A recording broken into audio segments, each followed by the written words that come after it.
I am sickened by the Sunday morning news host and cable news anchors who collectively have formed a media posse to hang Donald Trump for inciting violence with his hateful rhetoric.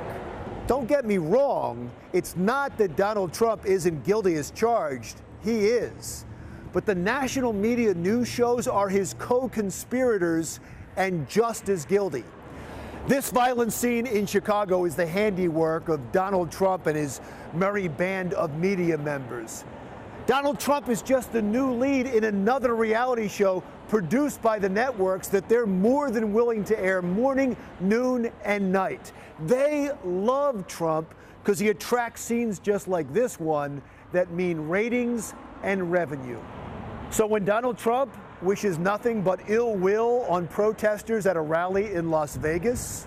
I love the old days. You know what they used to do to guys like that when they were in a place like this? They'd be carried out on a stretcher, folks. Like to punch him in the face, I'll tell you. The media makes certain that the nation hears that over and over again. So 2 weeks later, at a Trump rally in North Carolina, a supporter knows exactly what to do. He sucker punches a protester being escorted out of the building, punching him right in the face, just like he saw Donald Trump tell him to do on TV. And afterwards, he told a TV reporter how much he enjoyed the experience. You bet I liked it. Yeah? What'd you like about it? Knocking the hell out of that big mouth. We don't know who he is, but we know he's not acting like an American.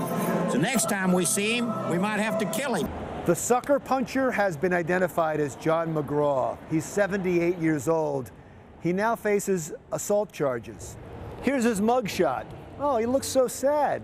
But cheer up. Donald Trump didn't condemn what you did. As a matter of fact, he called you a real American. And Donald Trump promised to pay the legal fees of anybody who followed his call to arms. You know how I know? I saw it on TV. Knock the crap out of him, would you? Seriously. Okay? Just knock the hell. I promise you, I will pay for the legal fees. I promise. I promise. Look, as much as you might find Donald Trump's words and behavior vile, understand the media can't get enough of it, and they set up new rules just for Donald Trump.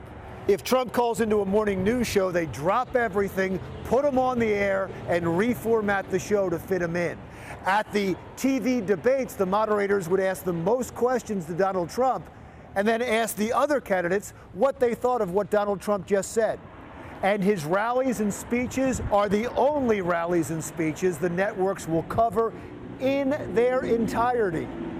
The cable news networks treat these speeches like they treated the O.J. Simpson car chase. They have to stay with them just in case something bad happens. Like when a crazy protester stormed the stage and had to be tackled by the Secret Service. Paid her, cha-ching, more ratings, more revenue. Only, as the networks profit, our nation suffers. They pry our divisions even wider and stoke the sparks of anger until they flame into violence. And here's the important thing to know. They do this consciously. They hope for the worst and bemoan it in public. But privately, they're laughing and high-fiving each other. Hypocrites, every single one. Look, this is only going to get worse, and the media is hoping for worse. More protests, more violence, and they will continue to cover every second of this campaign car chase. And that action alone is self-fulfilling.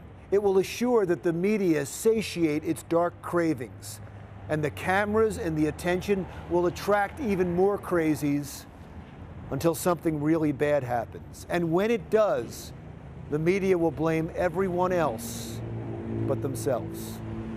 It is sad what our country and our political process and our aspirations have devolved into.